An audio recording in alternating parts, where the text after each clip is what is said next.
Just looking like আ wow.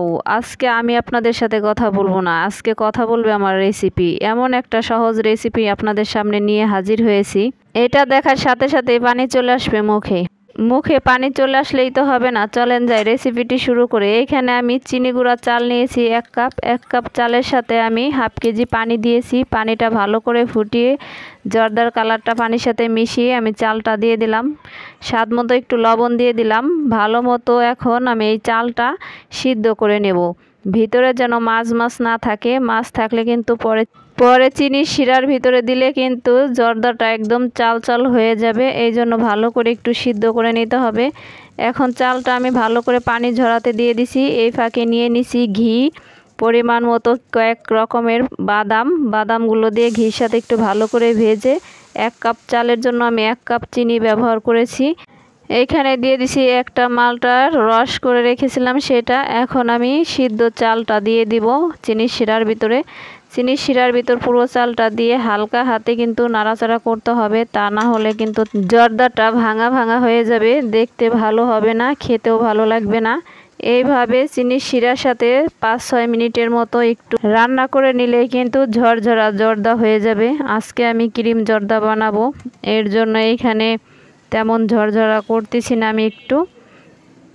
এখন উপর দিয়ে কিছু মুরব্বা দিয়ে দিব। মুরব্বা দিলে কিন্তু জর্দার টেস্টটা দারুণ আসে, আর মুরব্বা ছাড়া কিন্তু জর্দা খেতে ইচ্ছা করে না। মুরব্বা দিয়ে আবার একটু ভালো করে নেড়ে চেড়ে হয়ে আসলে এখন আমি 2 চামচ গুঁড়ো দুধ মিশিয়ে দিব। এই 2 চামচ গুঁড়ো দুধ দেওয়ার কারণে জর্দার স্বাদটা কিন্তু দ্বিগুণ বেড়ে যাবে। এইভাবে আপনারা বাসায় জর্দা রান্না করে দেখতে পারেন যে কেমন টেস্ট আসে।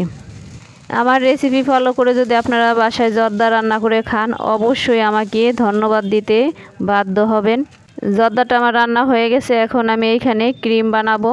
এইখানে আগে থেকে 1 লিটার দুধ জ্বালিয়ে আমি হাফ লিটারেরও কম বানিয়ে নিয়েছি। এইখানে আমি হাফ কাপ চিনি দিয়ে দিলাম। হাফ কাপ চিনির সাথে এইখানে 2 চামচ দিয়েছি কাস্টার্ড পাউডার, 2 চামচ দিয়েছি কর্নফ্লাওয়ার। সব কিছু মিলিয়ে আমি একটু মিশিয়ে নিলাম ঠান্ডা থাকতেই। এখানে আবার দিয়ে দিলাম একটু গুঁড়ো দুধ। গুঁড়ো দুধটা দিলে কিন্তু ক্রিমটা একটু ক্রিমি ভাব আসবে। এখন দিয়ে দেবো কনডেন্স মিল্ক। কনডেন্স মিল্কটা আমার ভালো করে কাটা হয়েছিল না দেখে আমি ভালো করে দিতে পারলাম না। পরে কিন্তু আমি চেপে অনেকখানি দিয়েছি, আপনাদের সাথে শেয়ার করতে পারলাম না। কনডেন্স মিল্ক দিলে কিন্তু এক্সট্রা কোনো ক্রিম ব্যবহার করতে হয় না। ক্রিম না দিলেও এই ক্রিমটা খেতে অনেক বেশি টেস্টি হয়। আমার হাতের কাছে ক্রিম আনানো ছিল না, এর জন্য আমি আজকে জর্দার ক্রিমটা এইভাবেই তৈরি করে নিলাম। আপনারা চাইলে এইভাবে ক্রিম বানিয়ে জর্দা রান্না করতে পারেন। আমার হাতের ক্রিম জর্দা কেউ যদি খেয়ে থাকেন অবশ্যই রিভিউ দিবেন কেমন হয়েছে। আমার কাছে তো অনেক বেশি মজার হয়েছে, ভালো লাগছে। আমার রেসিপি ফলো করে অবশ্যই আপনারা বাসায় ট্রাই করবেন।